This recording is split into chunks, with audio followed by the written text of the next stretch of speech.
Hi there, I'm back in Figueres, a super place to stop over when taking the train to Spain.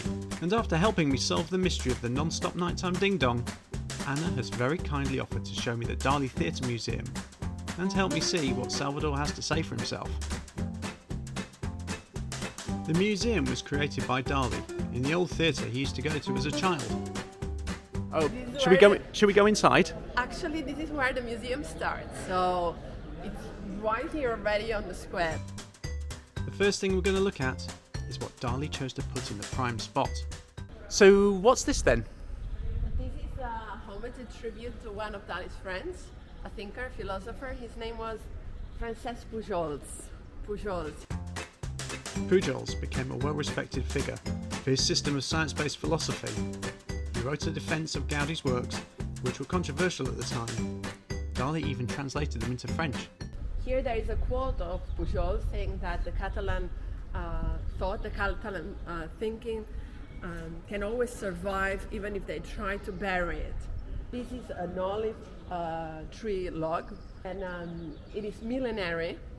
So it is also reference to the thought of Catalan thinkers. They've been studying for millenniums. And then there is the head of Francesc Pujols on top of this Roman patricius.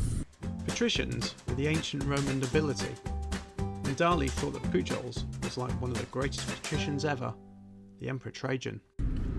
And then if you have a whole look at the composition, you'll discover that actually there is a head, which is an egg, and a hen laying on that egg. So it reminds us of the thinker of Rodin. So it is again a tribute to Francesc Pujols, the thinker, the philosopher. And underneath the egghead, there's a rather fetching ruff, just like the sort of thing worn by Dali's Renaissance heroes, Velázquez and El Greco. And then, under the natty cloak, there's a nod to everyday folk, without whom nothing would actually get done.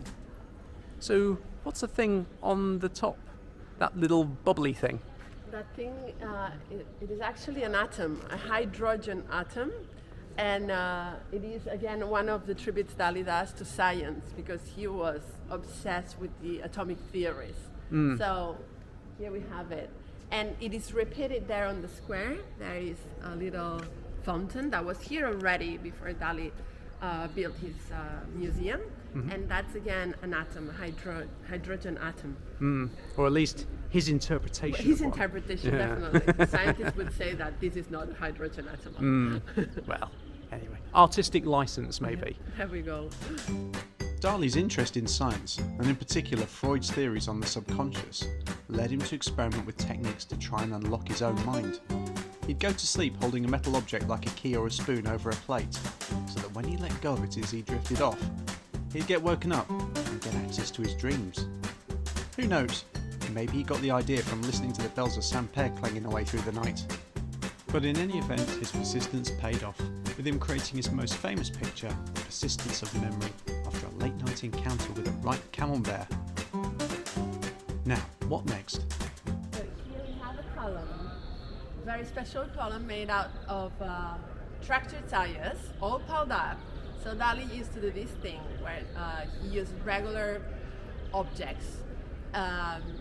He would move them somewhere else, and then he would give another meaning to this object. So here, by piling up all these tires, he's creating a column, a pedestal. And on top of this pedestal, Dali decided to place this man. He's Meissonier. He was a classicist, academicist painter from the beginning of the 19th century. Meissonier was famous in his day for heroic and meticulously detailed battle scenes, which all fell out of favour, particularly with avant-garde artists. But he also created poignant works about the realities of war, particularly civil war. And then there is this little inscription here that says, "Without Gala and Dali, I wouldn't be here." And just in case his homage to Meissonier was too subtle, he put two more statues here and here. Now, what next? So here we have a sculpture which is a homage to Newton and the force of gravity. If you have a look at this person, right on the court there is a ball hanging there, This is Dali's particular way to honor the force of gravity. And then if we come close,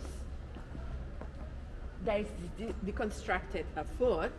And if we count the toes, 1, 2, 3, 4, 5, 6, there is actually 6 toes. Dali is again messing with us, having us thinking, and this might be Dali's particular way to honor Raffaello de Sanzio, the great Renaissance painter that he admired so much, and that actually painted people with 6 toes. Raphael's interest in the human form and physical anomalies made his preliminary sketches almost as interesting as his finished pictures. If you're wondering what all this has to do with Isaac Newton, look how he was portrayed by 19th century visionary William Blake.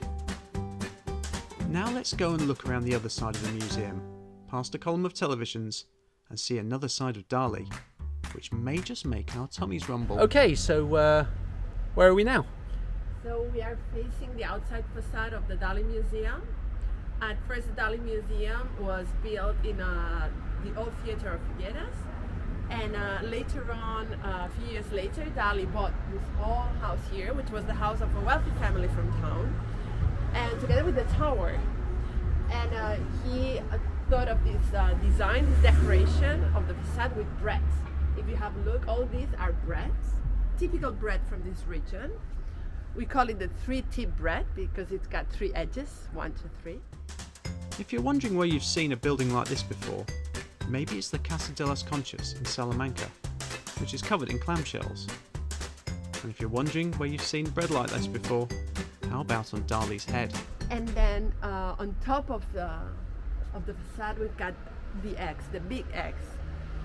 Back there, that's the Galatea Tower. That's how Dali called it, as a homage to his wife Gala. So there we have it, a very edible facade. To Dali it made complete sense. To him, art was something edible, beauty was edible, so he would mix food in his art, and especially these 2 elements, the bread and the X. Bread was almost like a fetish element in his art. We see it repeatedly, and the X as well. They represent the idea of a soft inside. He felt like he was a soft person, and he needed that crust, that bread crust, or that eggshell, a protection in his life. So there we have it, a stroll through the surreal world of Salvador Dali, the people he thought worthy of praise, and the things that helped them reach new heights, the value of science, curiosity, and an invitation to explore our own minds. All this, and we haven't even stepped inside the museum yet. Maybe we can do that next time.